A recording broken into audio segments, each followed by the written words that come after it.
High, আমি কুন্তলা পেটুক রান্নাঘর আজকে স্বাগত। একজন আমাকে একবার বলেছিল যে নিরামিষ রান্নার একটা রেসিপি দেখাতে আলুর দমে, তাই সেটাই আজকে নিয়ে এলাম। এখানে ছোট আলু সেদ্ধ করে রেখেছি, আর এখানে এটা আদা কাঁচা লঙ্কা বাটা, আর এই মশলাটা আমি তৈরি করে রেখেছি। এখানের মধ্যে জিরে গুঁড়ো, ধনের গুঁড়ো, হলুদ গুঁড়ো, লঙ্কার গুঁড়ো আছে।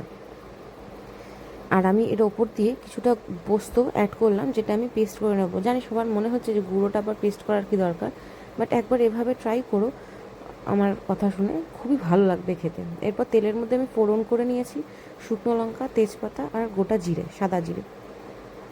ফোড়ন করে ভালো করে ভাজা ভাজা হবে। তারপরে এখানে যে মশলাটা বেটে রাখলাম সেটা আগে অ্যাড করে দেবো। হ্যাঁ, দইও নিয়েছি, টক দই, সেটা বলতে ভুলে গেছি, সেটা তো দেখতেই পাবে, টক দইও নিয়েছি। এরপর এই মশলাটা দিয়ে তেলে কিছুক্ষণ ফ্রাই হবে। দেখবে বেশিক্ষণ এটাকে ভাজবে না, যেহেতু পোস্ত আছে, তাই এটাকে আমি ফ্লেম কমিয়ে আগে আদা কাঁচা লঙ্কা বাটাটা অ্যাড করে দিলাম।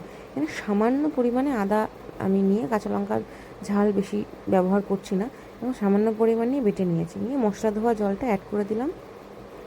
দিয়ে এটা কিছুক্ষণের জন্য ফোটার জন্য রেখে দেবো, সামান্য একটু করে ফুট ধরে যাবে সুন্দর করে।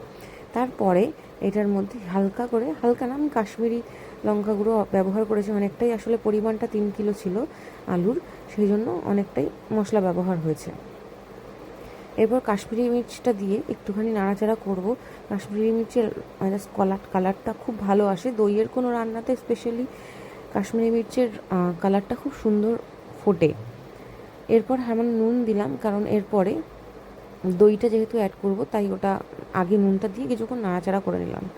এরপর যে টক দইটা ফেটিয়ে রেখেছিলাম বাটির মধ্যে, সেই টক দইটা অ্যাড করে দিলাম, দিয়ে ভালো করে নাড়াচাড়া করে নিলাম। কারণ টক দইটা, মানে আমি আগের দিনও বলেছি যে ভালো করে আগে টক দইটাকে নেড়ে নিতে হবে, গ্যাসের ফ্লেমটা লো করে। ভালো করে নাড়াচাড়া হয়ে গেলে ফ্লেমটা আবার বাড়িয়ে দেওয়া যাবে, অসুবিধা নেই। এবার এটাকে কিছুক্ষণ আমি ফুটতে দেবো।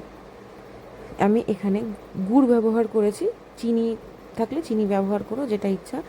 একটু মিষ্টি দিতে হবে, যেহেতু নিরামিষভাবে বানাচ্ছি।